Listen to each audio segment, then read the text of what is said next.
C'est aux États de financer et de faciliter le départ de ceux qui ne se sentent plus en sécurité. Ce n'est pas une faveur qu'on demande à la France, c'est une dette qu'on lui rappelle. Nous sommes dirigés par des gens qui n'ont jamais vécu, qui n'ont jamais travaillé. Et voilà, c'est tout. Voilà pourquoi je suis en colère. Pour moi, l'État, s'il n'est pas capable d'assumer cette mission régalienne fondamentale d'assurer notre sécurité, il n'a pas de légitimité.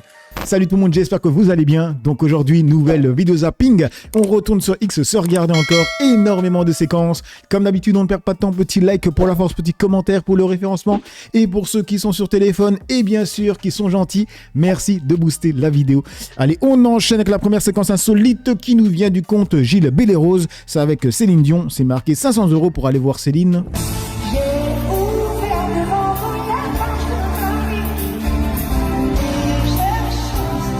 Ouais, c'est là que tu vois que dans la chanson, comme dans le sport, il y a des moments où il faut savoir raccrocher les gants. Bon, je mets pas le reste parce que c'est copyright. Du coup, on passe sur le compte de Tilly Durdan qui a tweeté « Ces gens sont des fraudes, Made in France, l'astuce du Front National, plutôt RN, pour cacher que ces t-shirts sont fabriqués au Bangladesh. » Là, c'est marqué quoi ? Attraper la main dans le sac et encore, il essaie d'avoir raison. Ils ont coupé les étiquettes pour pas qu'on sache d'où ça vient. Ils ont coupé au ciseau. Là, on voit clairement que ça a été découpé. Sauf que si on regarde sur le mannequin, ils ont oublié le mannequin en fait. Là, ça y est encore. On voit en fait que les t-shirts... Mais attendez les mecs, en fait, ça date. Regardez le logo de BFM. Donc c'était vraiment Front National. sont made in Bangladesh. C'est marqué ici. Marine Le Pen qui promet le Made in France, là, c'est pas un peu contraire à ce qu'elle promeut, justement ? Si, non, c'est pas du tout contraire. Nous demandons à ce que les produits soient fabriqués en France, ce qui a été le cas, puisque le brodage... Pourquoi vous achetez des produits fabriqués à l'étranger ? Le brodage a été fait en France. C'est pas le t-shirt, monsieur. Pourquoi l'étiquette, elle est découpée, là, monsieur ? Ça, je peux pas vous dire, madame. Je peux pas vous dire. Elle est découpée en plus sur tous les t-shirts. C'est parce que vous vouliez pas montrer que c'était fabriqué à l'étranger ? Non, la finition est France. Le problème du fournisseur est peut-être un problème de main-d'œuvre française qui n'est pas effectivement le produit n'est peut-être pas compétitif en France. C'est pour ça que nous nous battons pour la production française. Ok, voilà, ça c'était une vidéo qui date, donc une archive. Et là c'était dernièrement. Un t-shirt vaut mieux qu'un beau discours. Jordan Bardella, son t-shirt affiché fièrement sur TikTok, pose problème. Le t-shirt, j'ai fait un cauchemar, j'étais porté par Jordan Bardella, est au cœur d'une polémique après des révélations sur sa fabrication au Bangladesh. Du coup, on passe sur le compte de Kunta Vanakinde qui parle du feu en Gironde. Il a tweeté un autre habitant du Porge en Gironde témoigne ce matin de ce qu'il a vu. Des pompiers contraints de les abandonner pour partir protéger les villas des plus riches au Cap Ferré. Apparemment, il y a un ghetto de riches appelé les 44 hectares là-bas. Et on a vu tous ces camions de pompiers partir en convoi vers le Cap Ferret. Donc le soir, on n'était plus que des bénévoles, plus que des civils. Et voir ces pompiers, alors les pompiers ont fait un travail extraordinaire, je pense que ça vient de beaucoup plus haut au niveau préfecture, pas au niveau mairie, pas au niveau commandement des pompiers, même vous pourrez interroger les pompiers, ils étaient désespérés de devoir partir. Après, on sait très bien que sur le Cap Ferret, c'est pas forcément les touristes, les touristes du Cap Ferret, il y en a qui ont de l'argent, mais c'est pas eux, c'est vraiment des personnes très connues, donc je citerai pas forcément les noms, mais bon, vous devez les connaître, qui n'habitent pas là à l'année, ils sont à Paris, ils sont dans des grandes villes et ils ont leur villa de luxe aux 44 hectares en l'occurrence, où par exemple M. Barterotte a fait un pare-feu pour protéger toute cette partie du Cap Ferret des 44 hectares, où dedans on a vraiment des personnalités très connues et qui ont peut-être le bras un peu plus long que nous, qui ont accès à à la préfecture, à des gens qui gèrent ça de beaucoup plus haut. Et il continue en disant, apparemment, parmi ces gens venus aider à éteindre les feux en Gironde, il y a ceux qui utilisent les cuves pour transporter de l'eau et d'autres pour y charger leur butin. Beaucoup de gens avec des cuves d'eau derrière des 4x4, des pick-up. Mais nous aussi, on a toute la nuit, moi je dors pas jusqu'à 4h, 5h du matin pour la plupart des jours parce qu'on a des cambriolages. On a beaucoup de gens qui viennent, ils disent qu'ils viennent nous aider, mais en réalité, on voit bien que c'est pas des personnes très recommandables. C'est-à-dire, ils ont des cuves d'eau, la gendarmerie les laisse passer parce qu'ils ont des cuves d'eau et ils disent qu'ils viennent aider, mais on se rend bien compte que les cuves d'eau sont noircies, donc pas transparentes, pour mettre les affaires, des cambriolages dedans. On a trouvé des personnes cachées entre les cuves d'eau. Donc on fait des barrages, on essaye de sécuriser comme on peut notre commune. Et ça continue en disant « Les 9 hectares de Xavier Niel ont-ils été protégés par des pare-feux ?» Décembre 2025, alors que la mairie voulait repousser la vente, le milliardaire Xavier Niel et son épouse Delphine Arnaud ont acquis un terrain de 9 hectares à Lège-Cap-Ferré. Cap-Ferré, Xavier Niel s'adjuge un terrain exceptionnel à plus de 12 millions d'euros aux enchères. Du coup, on enchaîne avec Sir Afouera qui nous dit donc si l'État n'assure pas notre sécurité, il n'a pas la légitimité de nous taxer. Alors, il faut prendre du recul et de la distance par rapport à un état de fait qu'on imagine immuable. Les choses n'ont pas toujours été comme ça. Pour moi, l'État, s'il n'est pas capable d'assumer cette mission régalienne fondamentale d'assurer notre sécurité, il n'a pas de légitimité. Il n'a pas la légitimité de nous taxer, de nous prendre autant d'argent pour en faire ce qu'il en fait. Et du coup, que disent les Français dans les commentaires? Le sujet n'est pas seulement le niveau des prélèvements, mais l'efficacité de la dépense. Un État qui demande des efforts aux Français doit commencer par être exemplaire dans sa gestion et concentrer chaque euro sur ses missions essentielles. Du coup, on passe sur le compte de Aldostérone qui a tuté. Le réchauffement climatique causé par l'homme a été filmé pour la première fois.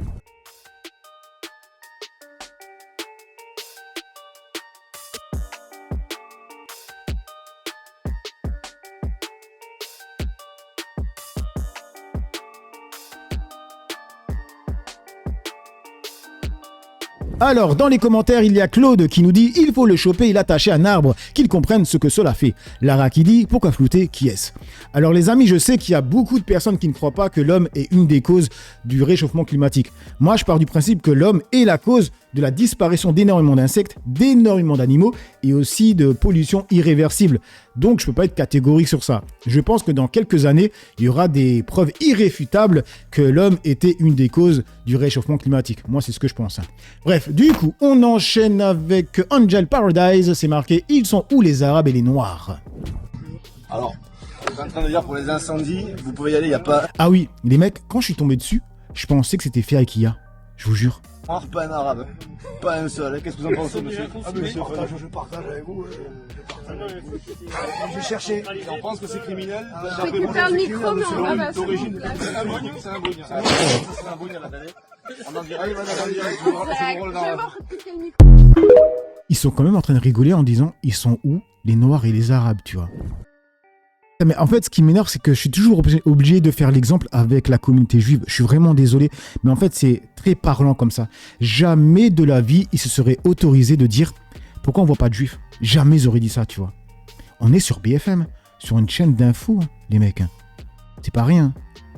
Tu relais cela pourquoi, en fait Je me demande à quel moment ce pays est parti en couille au point de faire du racisme décomplexé de manière éhontée, alors que, bon, le mec, il est sur son tel... Non. Alors que le mec, il est sur son tel, en train de faire le moralisateur à 2 balles et se croire supérieur à eux. Du coup, on passe sur le compte de Alma Dufour qui a tuté. Pour le journaliste de BFM TV, Emmanuel Le Chiffre, les scientifiques du GIEC n'étaient pas assez convaincants pour alerter sur la crise climatique. Encore fallait-il qu'ils les écoutent. Vous n'avez pas été très convaincant. Attendez. Non plus. 2 degrés de réchauffement climatique à l'horizon 2100. Tous les discours qu'on a entendus, c'était des discours qui étaient très abstraits. C'est pas très abstrait, ça, je trouve. Vous n'avez pas été très convaincant. Attendez.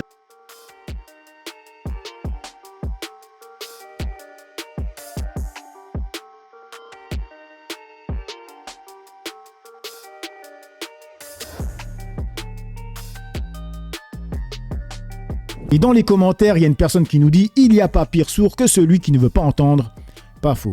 Du coup, on enchaîne avec Serfia, c'est marqué Alerte Info. La France ordonne l'expulsion de Xenia Federova, ancienne directrice de RT France et figure de CNews. Selon l'arrêté ministériel, elle est accusée de relayer des campagnes de désinformation russe, de manipuler l'opinion publique et de constituer une menace particulièrement grave et actuelle pour l'ordre public. La source Libération.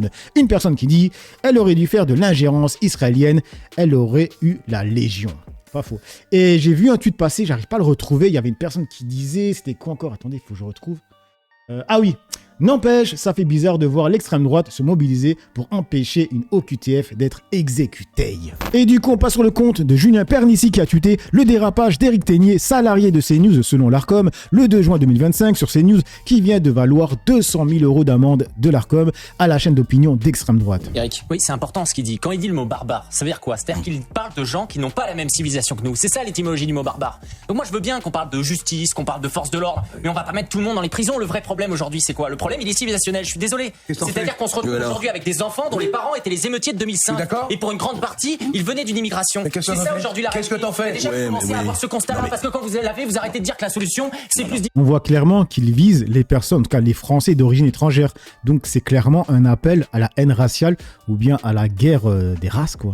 C'est la première chose. Le deuxième chose, c'est que vous arrêtez de considérer que la solution, elle est sociale. Parce que vous savez, par exemple, moi, je suis dans un quartier, dans une cité du 92. Qu'est-ce qui s'est passé hier soir? Eh bien, il y a un de ces immeubles qui sont en construction pour rénover les quartiers, ils ont mis le feu parce qu'ils sont pas d'accord avec le projet immobilier. Ces gens-là, il faut arrêter de financer ce type de quartier. Donc ça, c'est la deuxième chose. Parce que il y a plein d'autres éléments. Vraiment, on pourrait passer 2 semaines sur ce qui s'est passé entre samedi soir et dimanche soir. Alors, même chose, le quartier, c'est pas l'entièreté du quartier. C'est des délinquants dans ce quartier. Mais oui, mais bien sûr. Là, ils ont capté, hein. Ils ont cache repris.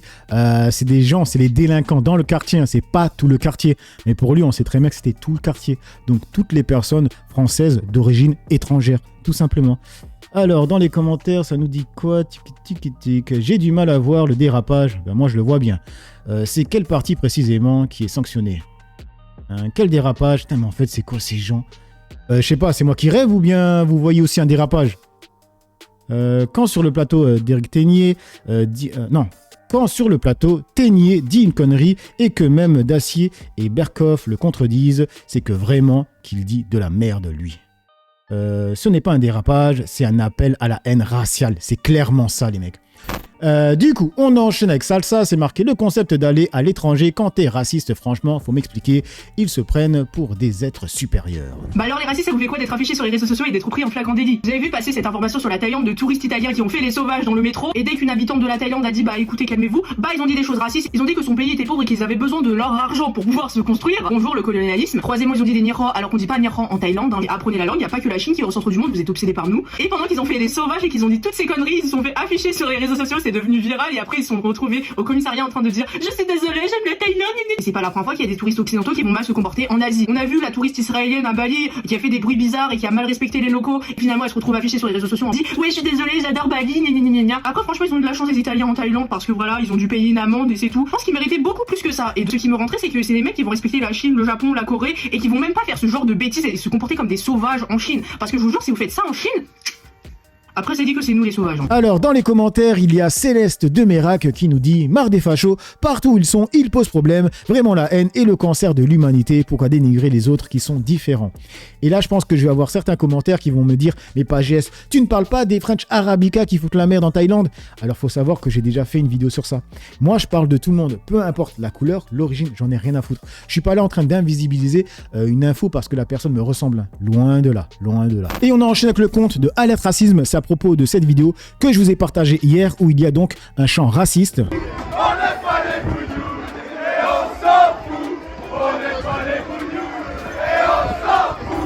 Ça commence à faire beaucoup, hein. Il y a un mois, il y avait eu 2 chants racistes. Dans le plus grand des calmes. Donc là, c'est marqué « On n'aime pas les B, identité retrouvée, justice saisie, sanctions en cours, alerte racisme, et Tajma s'associe de nouveau contre l'impunité raciste qui fait le tour des réseaux sociaux. Mathis D, Nathan L, Paul V, Eleonore M, Emric R, Jules B et d'autres. Entre 20 et 30 ans, les individus présents dans cette vidéo ont essayé de masquer leur présence sur les réseaux sociaux pour se faire oublier. Raté, justice saisie. Silence du gouvernement, oui, parce que Aurore Berger, on l'a pas entendu. Combien de temps on va devoir attendre avant de la voir s'indigner? Si ça avait été d'autres personnes, on sait pertinemment qu'elle aurait parlé. Bref, donc nous déplorons vivement le silence hallucinant d'Aurore Berger, pourtant ministre en charge de la lutte contre tous les racismes, y compris l'islamophobie. Ce silence ne saurait être perçu autrement que comme une insulte de la part d'une ministre si prompte à réagir aux polémiques sur X. N'hésitez pas à la mentionner. Et énormément de personnes l'ont mentionné. Regardez, elle est taguée là, elle est taguée là, elle est taguée là. La meuf, elle le voit. Vous inquiétez pas qu'elle le voit. Si ça avait été d'autres personnes, elle l'aurait vu directement. Et elle aurait parlé, elle aurait fait un tweet. Là, silence radio. Mais bon, je pense qu'elle va parler dans une semaine. Et on termine avec le compte de The News qui a marqué polémique, 40 000 € par famille. C'est ce que l'éditorialiste franco-israélien Ronnie Ayotte estime que la France doit payer à chaque famille juive souhaitant s'installer en Israël. Il parle d'une véritable dette. Cette dette doit être reconnue, chiffrée et payée. La France doit payer la facture, affirme-t-il, estimant que ces politiques ont abandonné une communauté entière. Il appelle les juifs de France à harceler jour et nuit leurs responsables communautaires et à écrire à leurs élus et députés. Les juifs de France n'oublieront jamais que leur président a refusé de marcher contre l'antisémitisme. Puisque ces politiques ont abandonné une communauté entière, c'est aux États de financer et de faciliter le départ de ceux qui ne se sentent plus en sécurité. Ce n'est pas une faveur qu'on demande à la France, c'est une dette qu'on lui rappelle. L'Europe vient de débloquer près d'1 milliard d'euros pour Gaza, alors que près de 25 familles juives en danger en France seraient prêtes à partir tout de suite. Une telle somme représenterait l'équivalent de 40 000 € par famille. La France a-t-elle choisi de soutenir ceux qui haïssent les Juifs et l'Occident au détriment de citoyens qui ont tout donné pour leur patrie? Je pose donc la question, avez-vous mobilisé les parlementaires pour financer le départ des Juifs, comme la France sait si bien le faire pour l'accueil d'autres populations? Pourquoi un tel double standard? C'est une question d'équité et de dignité historique. La France doit payer la facture de son renoncement sécuritaire. Et vous, les Juifs de France, votre rôle aujourd'hui, c'est de pousser vos responsables à agir. Écrivez-leur, inondez-les de messages. Il faut les harceler jour et nuit. Ils dorment d'un sommeil trop profond, bercés par des illusions d'une république d'un autre temps. Si vous voyez qu'ils sont dépassés, poussez-les à démissionner. Vous avez tout donné à votre pays, votre travail, votre intelligence, votre argent et parfois votre sang. Cette dette doit être reconnue, chiffrée et payée. Écrivez à vos élus, à vos députés, n'écoutez plus leurs discours somnifères, jugez-les par leurs actes, dites-leur que la France et l'Europe vous doivent une protection ailleurs, puisqu'elles ne font plus rien de concret pour vous protéger chez vous. Bref, donc voilà les amis pour cette petite vidéo zapping réaction, dites-moi ce que vous en pensez dans l'espace commentaire, dans la joie et la bonne humeur, sans insultes comme d'habitude. N'oubliez pas le petit like pour la force, petit commentaire pour le référencement. Moi j'ai assez parlé pour le peu que j'ai parlé, à vous d'écrire. Ciao tout le monde.